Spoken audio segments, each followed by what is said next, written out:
Hi, I'm Fook with Alphabet Group, and today we're going to go through the 83B election. And I'm going to go through the who, what, when, why, and how on 83B election. Also, kind of go through the examples of why you should do it versus not do it. So who should be doing this? It's anyone working at a startup who's receiving stock options and grants. The next thing I want to talk about is what this is. This is actually a form that you're going to file with the IRS indicating two things: that you are buying these shares right now and reporting the income on the fair market value between the strike price and the fair market value of today, which should be pretty much zero or very close to zero.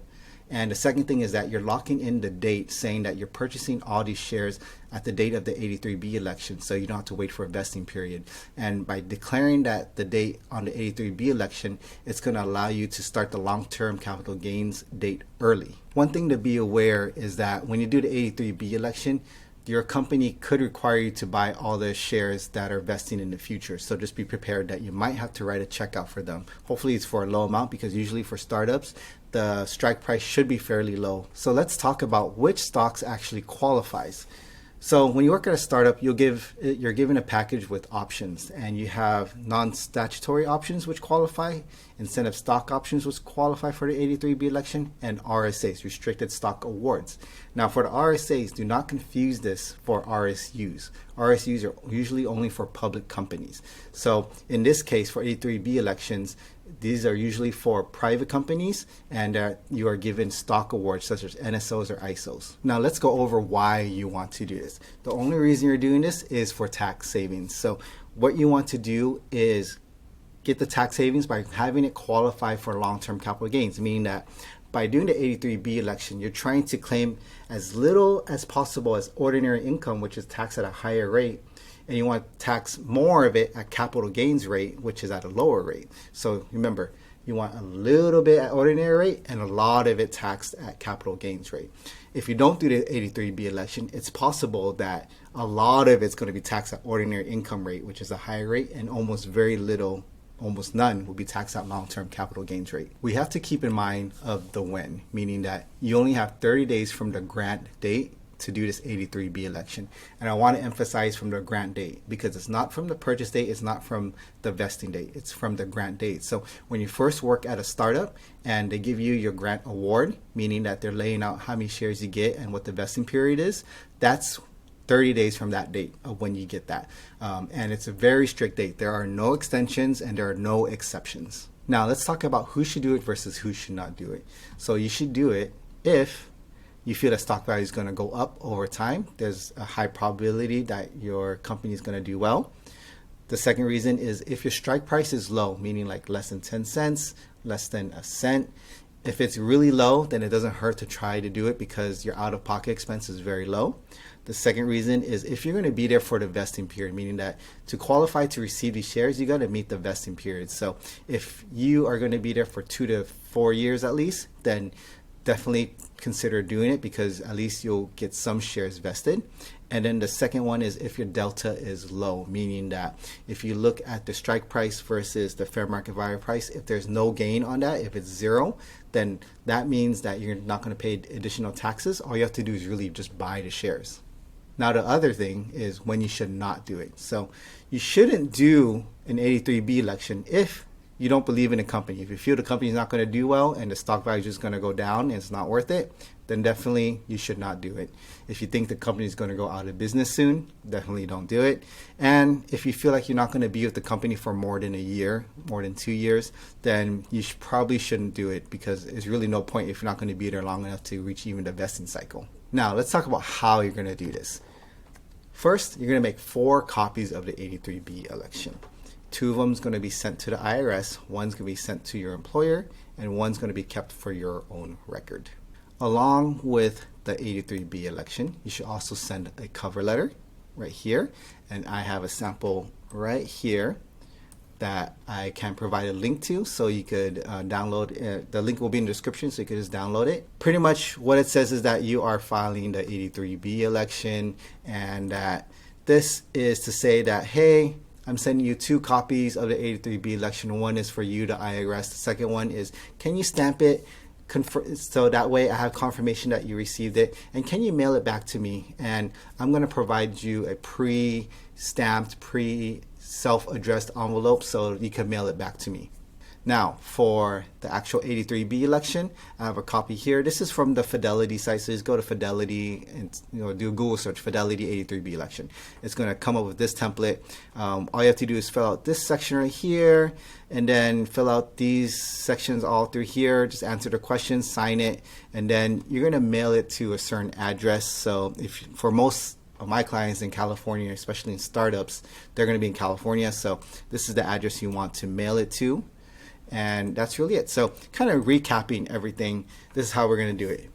When you send a copy to the IRS, you're going to send 2 copies of the 83B election, plus the cover letter, plus the self-addressed envelope with a pre-stamped on the corner of it. So making sure that it's really easy for the IRS to confirm. They stamp it saying they received it, there's a date on it, and then they mail it back to you, and you save that for life until you sell your stock.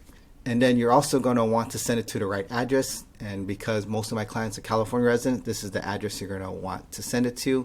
But still, you never know, IRS might move around. So if you're watching this video in 2025, just make sure you're sending it to the right address. Also, forgot to mention that you want to send this USPS certified mail, making sure that you get the return receipt request, because you want to make sure that 1, you verify that they actually received it and you have proof that they received it. And then 2, it shows what date you mailed it. So you make sure you fall into that 30-day window for the grant date to make sure you qualify for the A3B election. Now, let's talk about how things look if you do it versus not do it and how it affects your taxes. So let me move my face. Okay, hopefully that will be okay. Okay, so let's say you have NSOs and you get 12,000 shares, vest over 4 years. Your grant price is $1. I'm just making it simple, so keeping it at $1. After 1 year, you get 6,000 shares. After the second year, you get 2,000 shares, and so on. And let's just say that the stock actually IPOs shortly after the 4th year at $150. So this is what it looks like over time, right? So let's just say after the 4th year, we're right here. How do things look if you did an 83B election versus not doing it? So, let me make my face smaller. Oh, you don't see my face. So anyways, you don't need to see my face. But let's just say that if you did not do the 83B election, your $1 to $150 delta, this is all gains. This is going to be considered wage income tax at the highest rate possible. So you could be in a 35% bracket, most likely the highest bracket if you're trying to sell all your shares, because this is worth, I think, over almost $2 million now. So definitely, if you do not do the 83B election, you'll see that all of it is taxed at wage income. However, if you did do the 83B election, all of it is taxed at capital gains, because you're able to say, hey, I bought it after year 1, I bought it early, I bought all of them, and now that after the 4 years have lapsed, the stock's worth $150, I'm now only paying capital gains on the full amount. So now let's look actual numbers here. So using the exact same numbers, we do the 83B election, you actually save $249,000 just by doing the 83B election. Because look at this, you have $1.8 million in proceeds. That's a tax of $649,000 because all of it is considered capital gains. This 1.8 million capital gains, $649,000 in taxes. However, if this is, oh, my face shows up now. Okay. However, if you are doing 1.8 in proceeds at ordinary income rate, all of it's taxed at wage income, the highest rate possible. That's $898,000. So the difference between these two is $249,000 that you save just by doing an 83B election. Now, there are more complex situations. This is a very simple, if I do it versus not do it, but there's also the situation where you could actually exercise at each vesting date. So if that's the case, let's just say you exercise every single year when you're able to exercise it. And this is the section where you're not doing 83B elections. So what it is that you're just paying income tax, regular income tax, on the delta between your $1 and whatever the fair market value price is. So on this date, let's just say it stayed at $1 after a year, and you exercise $1, fair market value is $1, there's no delta, so there's no tax on that one. However, after the second year, let's just say the value went up to $3. Now, the delta between $1 and $3, that's going to be ordinary income tax. So the $2 is going to be income tax for every share that you exercise. And the thing is that you're paying this phantom tax on money you're not really receiving in cash. So this is why it's not a very good thing to do, because you're paying all this phantom tax. Unless you know that there's going to be a large upside where the stock value is going to go up, then it's worth it. But in this case, it still sucks that you still have to pay this phantom tax or this tax on this phantom income. Same thing, let's just say after year 3, strike price is $1, fair market value is $10. So that $9 gain, you're paying taxes on that every time for all the shares that you've exercised, okay? And then after year 4, same thing, $1 to $40, that $39 is going to be ordinary income tax. So once we do that, the total tax that you pay through your wage income, so this $45,000 is coming from the delta between all these exercises right here. You're paying $45,000 in regular income tax on phantom income that you haven't even received cash for. And then if you sell at 150, you're paying another $641,000 in capital gains tax.